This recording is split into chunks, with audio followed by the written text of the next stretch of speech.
ہم مسلمان ہیں، عقیدہ توحید کے ماننے والے ہیں۔ ہمارا دین ہمیں ایسی سکہ بند چیزیں عطا کرتا ہے کہ ذہن پھر کسی شک کا شکار رہتا ہی نہیں، فکری طور پر انسان کسی الجھاؤ کا شکار نہیں ہوتا۔ یہ ڈبل مائنڈڈ زندگی، کمزور باتیں، فلاں بیمار ہو گیا ہے، خاندان میں فلاں کا پہلے بھی انتقال ہو گیا ہے، اگر ہم یہ کریں گے تو کہیں ہماری زندگی کو، ہمارے معاملات کو کسی قسم کا کوئی خطرہ درپیش نہ ہو، یہ ساری چیزیں بندہ مومن کے ساتھ نہیں ہوا کرتی۔ کیوں؟ اس لیے کہ اللہ تعالیٰ نے قرآن مجید کے اندر ارشاد فرمایا کہ وَمَا كَانَ لِنَفْسٍ أَن تَمُوتَ إِلَّا بِإِذْنِ اللَّهِ كِتَابًا مُؤَجَّلًا، فرمایا یہ نہیں ہو سکتا کہ کوئی شخص انتقال کر جائے، فوت ہو جائے، مگر یہ کہ اللہ کے حکم سے، یعنی موت جس کو بھی آئے گی اللہ کے حکم کے ساتھ آئے گی، اور موت آگے پیچھے ہو کے نہیں آیا کرتی۔ یہ نہیں ہو سکتا کہ کسی شخص نے چاہا آپ کو مار دیا تو اس کے چاہنے سے ہی آپ مر گئے۔ فرمایا کتابم معجلہ، موت کا وقت لکھا ہوا ہے، وہ اپنے مقررہ وقت پہ آئے گی، نہ ایک لمحہ پیچھے ہوگی نہ ایک لمحہ آگے ہوگی۔ تو بتائیے جب موت کا وقت لکھا ہوا ہے اور آئے گی بھی اللہ کے حکم سے، تو پھر اس سے ڈرنے کا کیا مطلب ہوا؟ پھر کمزور پڑنے کا کیا مطلب ہوا؟ پھر بیماری پریشانی آنے پر ذہنی الجھاؤ کا شکار ہونے کا کیا مطلب ہوا؟ پھر حق بات سہم کر اور ڈر کر کہنے کا کیا معنی ہوا؟ یاد رکھیں گے میرے عزیز، بندہ مومن جب یہ طے کر لیتا ہے کہ موت آئے گی تو اللہ کے حکم سے آئے گی، بغیر اللہ کے حکم کے موت آ سکتی نہیں، اور آئے گی تو کتاب معجلہ، مقررہ وقت پر آئے گی، وقت آگے پیچھے ہو سکتا۔ اب اسے مضبوط ہو جانا چاہیے، اب اسے طاقتور ہو جانا چاہیے۔ آپ کو پتہ ہے فلسطین کے حالات کس قدر تکلیف کا شکار ہیں، اور جب سے یہ مسئلہ ہوا ہے تب سے لے کر اب تک درد، تکلیف، خون، اذیت، بھوک، تڑپ، بے بسی، کمزوری اور مسلمانوں کی بے حسی بڑھتی جا رہی ہے۔ پتہ ہے اس کی وجہ کیا ہے؟ اس کی وجہ جو نبی پاک علیہ السلام نے ہمیں بتائی ہے نا، وہ یہ بتائی ہے کہ زندگی سے جب تمہیں پیار ہو جائے، دنیا سے جب تمہیں پیار ہو جائے، اور موت سے جب تم ڈرنے لگو، پھر تمہیں وہن ہو جائے گا، پھر کافر تم پر لپکیں گے، پھر تم کمزور ہو جاؤ گے۔ جب جینے کی ہرس بڑھ جائے، جب آسودہ طرز زندگی انسان کی طبیعت سے لگ جائے، پھر اس کا مرنے کو جی نہیں چاہتا۔ پوری امت کا اس وقت سب سے بڑا مسئلہ یہ ہے کہ ہم کسی نہ کسی مقام پر آسان طرز زندگی کے عادی ہو گئے، سہولیات میں جینا شروع کر دیا۔ ہم کسی قسم کی بھی کوئی تکلیف برداشت کرنے کو تیار نہیں، کسی قسم کا بھی کوئی درد قبول کرنے کو تیار نہیں۔ ہم سفر بھی تیز کرنا چاہتے ہیں اور یہ بھی چاہتے ہیں کہ سامنے سے ہوا بھی ہمیں تیز نہ پڑے۔ یاد رکھیں جتنی تیزی سے جہاز اڑتا ہے اتنی تیزی سے ہی اسے مخالف ہوا کا سامنا بھی کرنا پڑتا ہے، لیکن تم دیے باد مخالف سے نہ گھبرا اے عقاب، یہ تو چلتی ہے تجھے اونچا اڑانے کے لیے۔ اپنی زندگی میں موت کا خوف، موت سے بھلا کون ڈرتا ہے؟ قرآن مجید فرماتا ہے موت سے منافق اور کافر ڈرتے ہیں۔ یہ موت سے ڈرتے ہیں، بجلی آتی ہے، کڑک آتی ہے تو یہ ڈرتے ہیں۔ موت کے ڈر سے کیا کرتے ہیں؟ یہ اپنے کانوں میں انگلیاں ڈال لیتے ہیں، من السوائی کی کڑک کی وجہ سے۔ کیوں انگلیاں ڈال لیتے ہیں؟ یہ کڑک ہی ہوئی ہے، صرف بادل ہی گرجا ہے، انگلیاں ڈالنی کانوں میں، یہ منافقین کی بات پہلے سپارے میں ہو رہی۔ اس کڑک کو بھی نہیں سہ سکے، برداشت نہیں کر سکے، انہوں نے انگلیاں کانوں میں ڈالنی، وہ کڑک یعنی صرف آواز ہی تھی ابھی۔ اللہ فرماتے ہیں یہ اس کڑک کو بھی نہیں سہ سکے کانوں میں انگلیاں ڈالنی، کس لیے؟ حذر الموت، موت کے ڈر سے۔ لیکن کافر منافق بچ اس لیے نہیں سکتے کہ واللہ محیط بالکافرین، اللہ کافروں کو گھیرنے والا ہے۔ کافر اور منافق موت سے ڈرتا ہے، مومن موت سے، ایمان جیسے جیسے مضبوط ہوتا جاتا ہے ویسے ویسے تو اس کے اندر طاقت آتی رہتی ہے۔ ایک تو وہ بندہ موت سے ڈرتا ہے جس کے پاس کامل ایمان نہیں، اور دوسرا جن لوگوں کی زندگی بڑی آرام دہ ہو جاتی ہے نا، او محل بنایا ہے، وہ کیا خوبصورت اے سی لگا ہے، اور سردیوں میں گرم کرنے کے لیے مشینیں لگی ہیں گھر کو، اور جناب بہترین صوفے ہیں، قالین ہیں، فریزر نعمتوں سے بھرا ہوا ہے، زندگی اتنی آسودہ کر لی ہے، تیرے صوفے ہیں افرنگی اور تیرے قالی ہیں ایرانی، لہو مجھ کو رلاتی ہے جوانوں کی تن آسانی۔ یہ لوگ پھر موت سے ڈرتے، زندگی بڑی آسودہ ہے. یہ اتنا پیسہ جب اتنا مال انسان کما لے اور اتنی آسان زندگی اختیار کر لے، پھر کچھ چھوڑ کے مرنے کو جی چاہتا ہے. لیکن اگر زندگی ان لوگوں کی طرح ہو جن کا طرز زندگی سادہ ہے، یعنی تھوڑا سا ہے، انہوں نے لمبے چوڑے آسائشیں جمع نہیں کی، ان کے لیے پھر مرنا بھی مشکل ہے نہیں ہوتا. تیسرا کون بندہ موت سے ڈرتا ہے؟ جس کو دنیا سے پیار ہو جائے نا، مال و دولت سے عشق ہو جائے، وہ لوگ بڑا ڈرتے ہیں موت سے. اتنی مشکل سے مربع بنائے، اتنی مشکل سے بینک بیلنس بنایا، اتنی مشکل سے دنیا جمع کی، اب چھوڑ کے مر جائیں. وہ کیسے مریں گے؟ وہ حضرت شاہ فرید الدین عطار رحمۃ اللہ علیہ کہتے ہیں، میں تصوف طریقت معرفت کے راستے میں آنے سے پہلے نا عطر بیچتا تھا. عطار عطر فروش کو کہتے ہیں. میں عطر بیچتا تھا تو میری دکان پہ ایک بزرگ آئے جو میری توبہ کا سبب بنے. بابا جی سیدھے سادے تھے، خوشبو بڑی مہنگی مہنگی، میں نے اس دور کے جو آپ اپنے لفظوں میں سمجھ لیں جو برانڈ تھی نا، زیادہ مہنگی خوشبوئیں تھی، جو بادشاہ، وزیر، مشیر، مال، اس طرح کی خوشبوئیں میں نے رکھی ہوئی. بابا جی آئے تو کبھی ایک شیشی دیکھیں، کبھی دوسری دیکھیں، کبھی تیسری دیکھیں. تو اچھے سیلز مین جو ہوتے ہیں وہ گاہک سے خود بڑھ کے پوچھ لیتے ہیں کیا چاہیے. کہتے میں نے آگے بڑھ کے پوچھا بابا جی کیا چاہیے؟ تو بابا جی کہنے لگے پتر کچھ بھی نہیں. تو کہا پھر دیکھ کیا رہے ہیں؟ کہنے لگے دیکھ رہا ہوں تیری جان بڑی مشکل سے نکلے گی. تو کہتے میں نے کہا جی وہ کیوں؟ کہنے لگے اتنا مال جمع کیا ہے، جب تم مرنے لگے گا کبھی یہ والی بوتل یاد آئے گی، کبھی یہ والا شو کیس یاد آئے گا، کبھی یہ والا، نہیں سمجھ آئی؟ یعنی کبھی یو بی ایل والا اکاؤنٹ یاد آئے گا، کبھی مسلم کمرشل والا، اب آ گئی یہ سمجھ، کبھی وہ جناب وہ ایچ بی ایل والا یاد آئے گا، تو بڑی مشکل ہو جائے گی. تو کیسے مرے گا؟ تو کہتے ہیں میں دنیا دار تھا، مجھے غصہ آیا، میں نے بڑے تلخ اور طنزیہ لہجے میں کہا میری جان تو مشکل سے نکلے گی، تو تیری کیسے نکلے گی؟ کہتے بابا کہنے لگا بیٹا ادھر آنا باہر. میں سین میں آیا، وہ زمین پہ لیٹا، اس نے کلمہ پڑھا اور اس کی روح پرواز کر گئی. میری یوں نکلے گی. عرش فرشتے بانگا ملیاں نہیں تے مکے پہ گیا شور. بلے شاہ ایسا نہیں مرنا، تے مر گیا ہی کوئی اور، ایسے نکلے گی میری. کہتے ہیں اس نے کلمہ پڑھا، روح پرواز کر گئی. میں نے کفن دفن کا بندوبست کیا، ساری رات میں سوچتا رہا یہ بھی منظر ہوتا ہے دنیا میں، اتنی آسانی سے شخص چلا گیا. فرماتے ہیں بس پھر میں نے بھی صبح خیرات کی، کاروبار کو اتنا کیا جتنی مجھے ضرورت ہے، اور پھر میں نے بھی اپنا زیادہ وقت اپنے رب کی رضا کے لیے گزارنا شروع کیا. عزیز دوستو، دنیاوی مال و متاع کا پیار خوف پیدا کرتا ہے، خوف. اور میں آپ سے عرض کروں ریاکار بھی بزدل ہوتے ہیں، وہ بھی موت سے ڈرتے ہیں. جو کچھ کیا دکھلاوے کے لیے کیا، اخلاص ہے ہی نہیں. مخلص بندہ کبھی موت سے ڈرتا، چھپا چھپا کے نیکیاں کی ہیں، چھپا چھپا کے قرآن پڑھا ہے، چھپا چھپا کے تلاوتیں کی ہیں، چھپا چھپا کے درود پڑھا ہے، کونوں میں بیٹھ بیٹھ کے نعتیں سن کے حضور کی یاد میں رویا ہے. اس نے کسی کی مدد کی ہے تو اس نے بڑی چھپا چھپا کے کی ہے، نیکیاں مخلصانہ ہے. اس لیے یہ بندہ موت سے نہیں ڈرتا، یہ بہادر ہوتا ہے، طاقتور ہوتا ہے. اس کے مزاج کے اندر کمزوری نہیں ہوتی، اسے پتہ ہوتا ہے کہ میں نے یہاں کے لیے جمع نہیں کیا، میں نے تو وہاں کے لیے جمع کیا ہوا ہے. لہٰذا یہ دوڑتا ہے، یہ ڈرتا نہیں. اور پھر زیادہ لوگ وہ ڈرتے ہیں موت سے جو موت سے نہیں ڈرتے، اپنے اعمال سے ڈرتے ہیں. انہیں پتہ ہوتا ہے دنیا میں تو گناہ چھپے ہوئے ہیں، مر گئے تو کھل جائیں گے. وہ ڈرتے ہیں.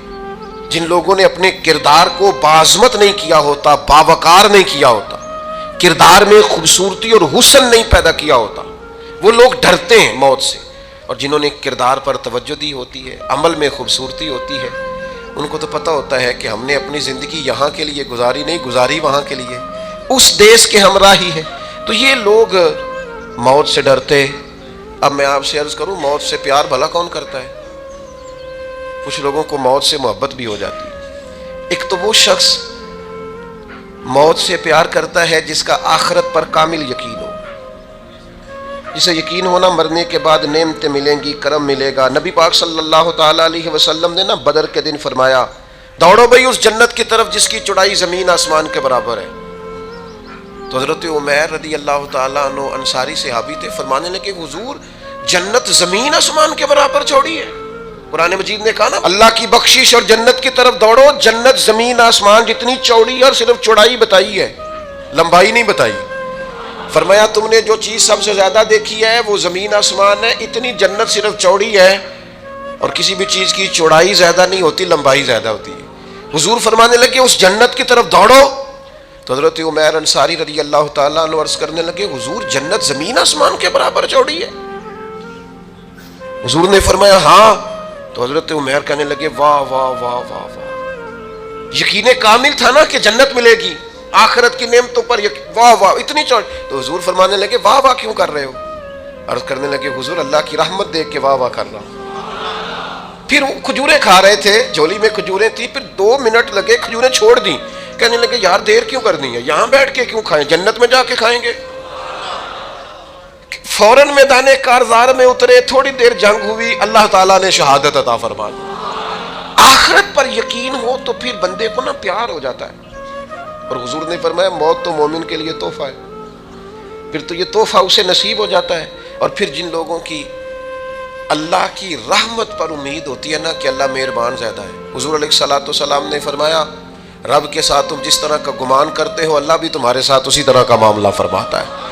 کامل امید ہونا اللہ کی رحمت کی، اپنے ذہن میں کبھی مایوسی نہیں پیدا کرنی، کمزور نہیں پڑنا۔ ہم گناہگار ہیں، ہم سیاہکار ہیں، ہمارے اندر خطائیں ہیں، پر غلام بھی تو مدینے والے محبوب کے ہیں نا، کلمہ بھی تو نبی کریم کا پڑھتے ہیں نا، اللہ مہربان بھی تو بڑا ہے نا۔ ہمیں غور بھی کرنی ہے، احساس بھی پیدا کرنا ہے، لیکن مایوسی کا شکار نہیں ہونا۔ کتنی بڑی بات ارشاد فرمائی، فرمایا لا تقنطوا من رحمت اللہ، تم نے میری رحمت سے نا امید نہیں ہونا۔ اللہ کی رحمت سے نا مالک کیا ملے گا؟ فرمایا ان اللہ یغفر الذنوب جميعا، اللہ سارے گناہ معاف فرما دے گا۔ تو جن لوگوں کو اللہ کی رحمت پر نبی کریم علیہ السلام تشریف فرما ہے، امام غزالی نے لکھا ایک بدو آ گیا، دیہاتی سادہ آدمی، سادے بندے بھی سادے ہوتے ہیں، ان کا بھی اپنا طرز زندگی ہوتا ہے، تو بدو آ گیا، سادہ آدمی تھا، آتے السلام علیکم لے کے نا تو کوئی بات ہی نہیں کی، سیدھا سیدھا ہی کہتا یا رسول اللہ صلی اللہ علیہ وسلم یہ بتائیں قیامت کے دن حساب کس نے لینا ہے؟ تو حضور فرمانے لگے بھائی یہ تو بڑی صاف سی اور مختصر سی اور سادہ سی بات ہے، حساب تو اللہ تعالیٰ نے لینا ہے۔ اب اس نے جو لفظ کہے اللہ کے حبیب کی آنکھوں میں آنسو آ گئے، کہنے لگے اگر اللہ نے حساب لینا ہے پھر انشاءاللہ کرم ہی ہوگا۔ تو حضور فرمانے لگے تمہیں یہ امید کس طرح ہے؟ تو عرض کرنے لگے یا رسول اللہ کریم جب غالب آتا ہے تو معاف ہی کرتا ہے، جب کریم کا غلبہ ہوتا ہے نا، کریم بندہ جب کسی پہ قبضہ کر لے تو پھر معاف کرتا ہے، تو اللہ تو سب سے بڑا مہربان ہے۔ وہ بات کی اور اگلا جملہ ہی کوئی نہیں کہا، وہ چلے گئے۔ تو حضور علیہ السلام نے اب اس بات پر رزلٹ دیا، فرمانے لگے کریم محبوب بندہ سادہ تھا، بات بہت بڑی کر گیا ہے، بڑی بات کر گیا، سادہ آدمی تھا۔ میرے عزیز اللہ کی رحمت پر جن لوگوں کو امید ہو انہیں موت سے ڈر، اور پھر جن کو محبوب کی ملاقات کا شوق ہو نا، ہم نے جان دے دی وعدہ دیدار پر، ہم سے وعدہ کیا گیا تھا کہ تم مرو گے نا تو تمہیں دیدار ملے، تو ہم نے جان ہی دے دی وعدہ دیدار پر، جان ہی دے دی وعدہ دیدار پر۔ اور پھر فرماتے ہیں نقد اپنا دام ہو ہی جائے گا، فرماتے ہیں ہم نے جان دی ہے اس وعدے پر کہ وہ ملے گا، تو امید ہے کہ یہ سودا ادھار نہیں، جیسے ہی قبر میں جائیں گے سامنے حضور کی زیارت نصیب ہو جائے گی۔ اس لیے لحد میں بھی عشق رخ شاہ کا داغ لے کے چلے، اندھیری رات سنی تھی سو چراغ لے کے چلے۔ یہ حدیث آپ نے بھولنی نہیں، یہ تنہائیوں میں یاد رکھنے کی روایت ہے، یہ تنہائیوں میں پڑھنے کی روایت ہے، یہ اپنے ذوق کو تازہ، جو لوگ کہتے ہیں نا وجد سرور کیف میں جانا چاہتا ہوں، وہ مشکاہ شریف کی اس حدیث کو دیکھے۔ اللہ کے حبیب علیہ السلام نے فرمایا لوگوں میں تمہیں بتاؤں قیامت کے دن اللہ تعالیٰ بندوں سے پہلا سوال کیا فرمائیں گے اور بندے اس کا جواب کیا دیں گے؟ یا رسول اللہ کرم فرمائیے بتائیے۔ تو کریم فرمانے لگے اللہ تعالیٰ قیامت کے دن بندوں سے سب سے پہلا سوال، اگرچہ بعض اور احادیث میں اور سوالات بھی آئے ہیں قیامت میں جو سب سے پہلے ہوں گے، لیکن اس حدیث میں یہ والا سوال حضور نے بیان فرمایا۔ حضور فرمانے لگے اللہ قیامت کے دن اپنے بندوں سے سب سے پہلا سوال یہ فرمائے گا کیا تم میری ملاقات کو پسند کرتے تھے؟ اوئے ہوئے ہوئے، کیا تمہارا ملنے کو جی چاہتا تھا؟ کبھی اے حقیقت منتظر نظر آ نہ لباس مجاز، اقبال کہتے ہیں تیرے کرم اتنے ہیں دل کرتا ہے تجھے دیکھیں، کبھی کبھی اے حقیقت منتظر نظر آنا لباس مجاز میں، لاکھوں سجدے تڑپ رہے ہیں میری جبین نیاز میں، تمہارا دل کرتا تھا مجھ سے ملنے کو؟ حضور فرماتے بندے عرض کریں گے مالک بڑا دل کرتا تھا. تو پھر اللہ فرمائیں گے یہ گفتگو کی معنویت تو دیکھو یار، اس کا حسن تو دیکھو. اللہ پھر پوچھیں گے کیوں دل کرتا تھا تمہارا؟ دل کرتا تھا تو کیوں کرتا تھا؟ عرض کریں گے مالک اس لیے کہ ہمیں امید تھی کہ تو معاف بھی کر دے گا، رحمت بھی فرمائے گا. اس معافی کی امید پر دل کرتا تھا تو ملے. حضور فرماتے ہیں پھر رب فرمائے گا مجھ پر واجب ہے، میں نے اپنے کرم سے واجب کر لیا ہے کہ آج تمہیں جنت عطا کروں گا. یہ جو ملاقات ہے نا، ملاقات کہ وہ ملیں گے، ان سے ملاقات ہوگی. عمر بیت گئی نا نام جپتے، عمر بیت گئی نا تذکرہ کرتے. ہم سے بھی لوگ پوچھتے ہیں کیا کمائی کی، کیا زندگی میں حاصل کیا؟ تو ہم کہتے ہیں شرق سے غرب تک، ملک کے ایک کونے سے لے کر دوسرے کونے تک مدینے والے کی بات کی ہے، حضور کا ذکر کیا ہے. نبی پاک کے اور میں اپنی حیاتی تو قربان تھی وہاں ساری محمد محمد پکیندے گزر گئی ساری. یہ اعزاز ہے، یہ کرم ہے. اب کیا ہوتا ہے گناہگار لوگ اتنا بڑا دعویٰ تو نہیں کر سکتے، لیکن دل تو چاہتا ہے نا کہ چلو جس کا نام لیا ہے اس کی کبھی زیارت بھی ہو، کبھی ملاقات بھی ہو، کبھی نظر کرم بھی ہو. کسی نے اپنے محبوب سے کہا تھا کہ ذرا ایک نظر مجھ پہ بھی کیجئے. تو قریب بیٹھے ایک شخص نے کہا یار تو نے بڑا دعویٰ کیا ہے، جو محبوب ہوتے ہیں ان کو تکلیف نہیں دی جاتی، تو کہتا ہے پورا چہرہ ہی تیری طرف پھیرے. تو پھر اس نے اس درویش سے پوچھا کہ میں بھلا پھر کیا کروں، میرا دل تو میرا بھی کرتا ہے نا. چلو یہ تو آپ کی بات ٹھیک ہے کہ اب میں محبوب سے کہوں کہ اتنی تکلیف کرے کہ میری طرف پورا رخ پھیرے تو ٹھیک نہیں، تو پھر بتائیں میں کیا کروں؟ تو اس نے کہا ان راہوں میں کھڑا ہو جا جن راہوں کی طرف وہ کریم دیکھتا ہے. چلو اسی با کردار کو دیکھتے دیکھتے بیچ میں تیرے اوپر بھی نظر، مجھ پہ محشر میں نصیر ان کی نظر پڑ ہی گئی، مجھ پہ محشر میں نصیر ان کی نظر. اوئے ہوئے اللہ کرے آپ کو بھی وہ لطف آئے جو مجھے آ رہا. کہتے مجھ پہ محشر میں نصیر ان کی نظر. یہ انتہائی عاجزی ہے کہنے والے کی. اس نے بالکل اپنے آپ کو ختم کر کے کہا کہ میں قابل تو نہیں تھا اور میں پھر تکلیف دیتا کہ میری طرف دیکھیں، اسپیشل میرے لیے وقت نکالیں. پر کرم یہ ہوا کہ مجھ پہ محشر میں نصیر ان کی نظر پڑ ہی گئی. کہنے والے اسے کہتے ہیں خدا کا کرنا، کہنے والے اسے کہتے ہیں خدا کا کرنا. اللہ نے کیا کہ نظر مجھ پر پڑ ہی گئی، اور جب پھر پڑ گئی تو تیری ایک نظر کا کمال ہے اور میری زندگی کا سوال ہے. بس جب پڑ گئی تو سو پھر پڑ گئی. موت سے وہ بندہ کبھی نہیں ڈرتا جسے ملاقات کا شوق ہو. ملنا چاہے داتا علی اجمیری سے اور موت سے ڈرے، ملنا چاہے حضرت غوث پاک جیلانی سے اور پھر موت سے ڈرے. زندگی گزری ہو علی علی کرتے پھر موت سے ڈرے. عمر بھر سیدنا عثمان غنی کی سخاوت کی بات کی ہو اور پھر جنت میں جا کے ان سے ملنے کا شوق پیدا نہ کرے. ساری زندگی سیدنا فاروق کا عدل بیان کیا ہو، ساری زندگی ان کے انصاف کا تذکرہ کیا ہو، پوری امت کو بتایا ہو کہ اگر جینا چاہتے ہو تو عمر کے رستوں پر چلو، اور پھر یہ موت سے ڈرے اور مر کے جناب فاروق اعظم کی زیارت کو پسند نہ کرے. جسے صدیق کی وفائیں یاد ہو، جنہیں جناب ابو بکر صدیق کا عشق یاد ہو، وہ پھر ان کی زیارت نہ کرنا چاہے اور ساری عمر حضور کی نعت پڑھی ہو.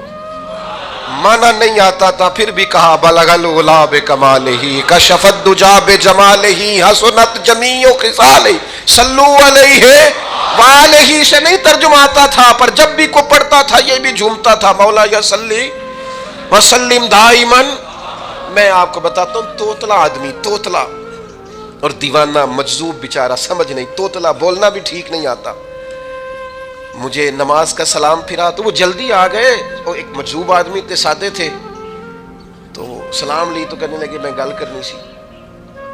تو میں نے ان سے کہا کہ تھوڑی دیر کے بعد ملتے ہیں. سادہ آدمی ہے، اللہ مجھے معاف کرے، میں کوئی نقل تو نہیں ان کی اتار سکتا.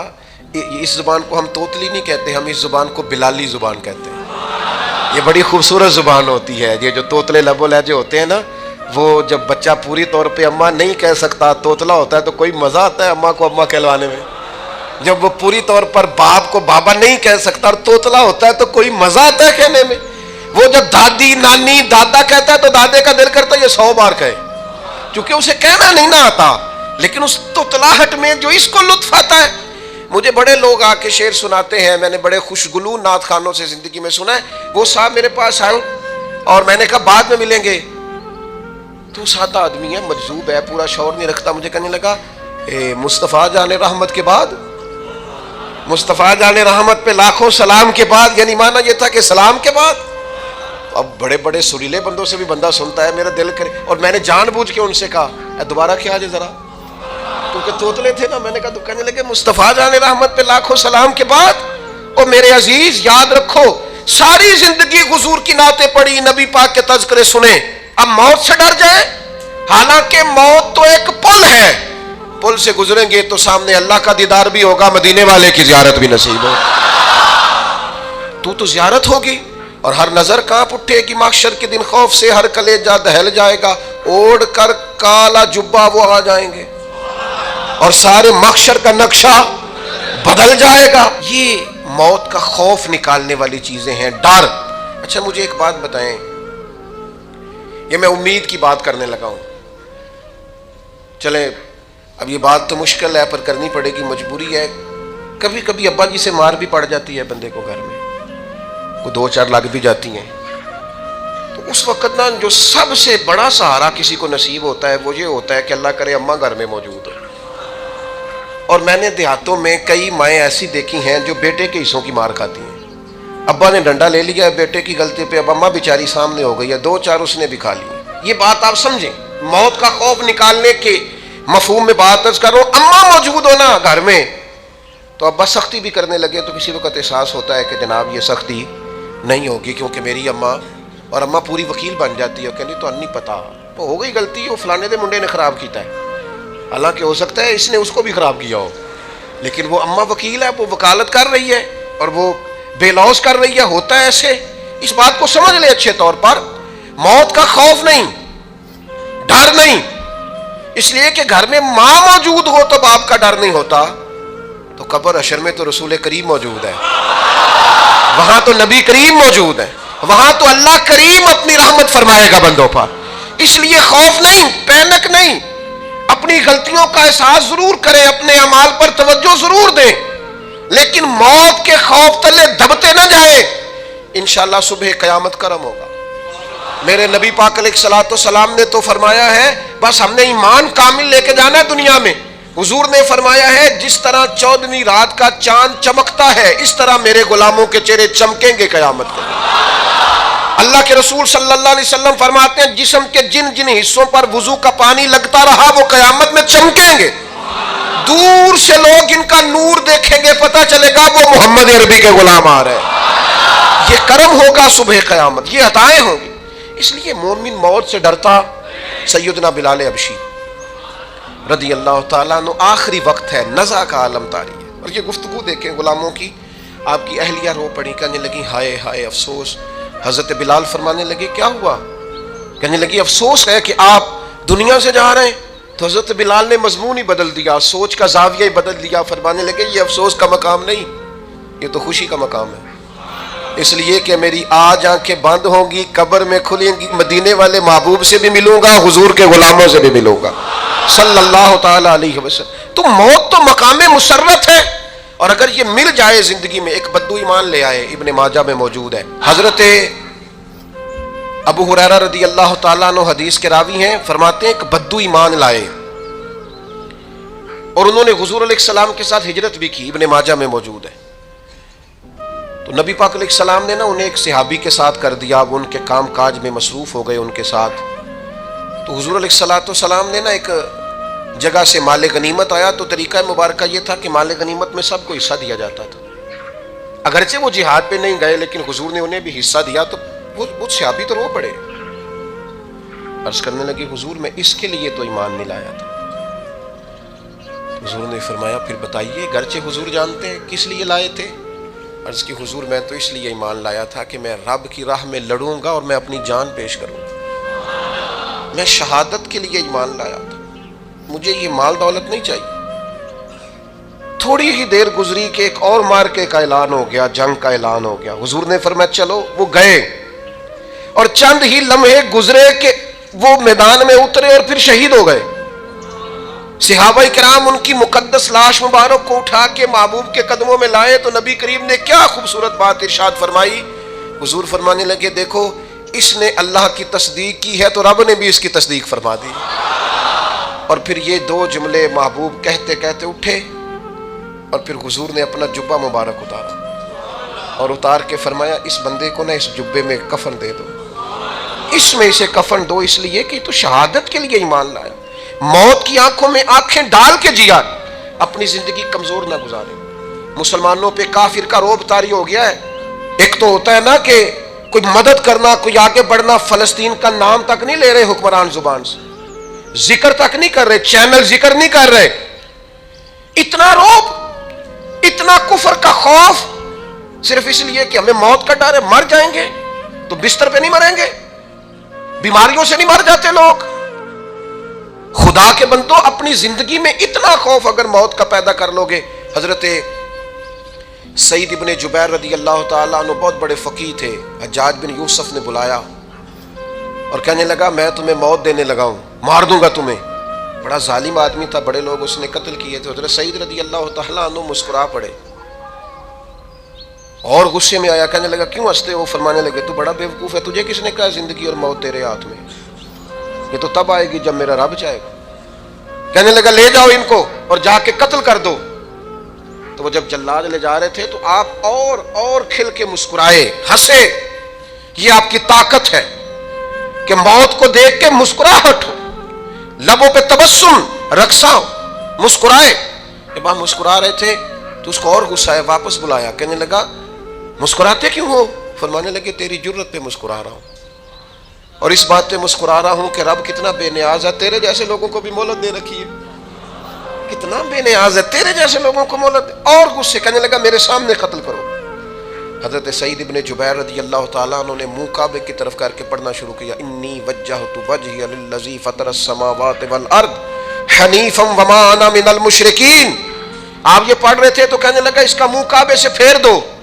کعبے سے منہ پھیرا تو آپ فرمانے لگے تو بڑا ہی بیوقوف ہے، میرا رب کو صرف کعبے کی طرف مقید ہے، وَلِلَّهِ الْمَشْرِقُ وَالْمَغْرِبُ فَأَيْنَمَا تُوَلُّوا فَثَمَّ وَجْهُ اللَّهِ۔ چہرہ پھیر دیا جب اس نے تو آپ فرمانے لگے مشرق بھی اللہ کا، مغرب بھی اللہ کا، اور اللہ فرماتا ہے تم جدھر بھی منہ کرو ادھر ہی اللہ کی رحمت ہے۔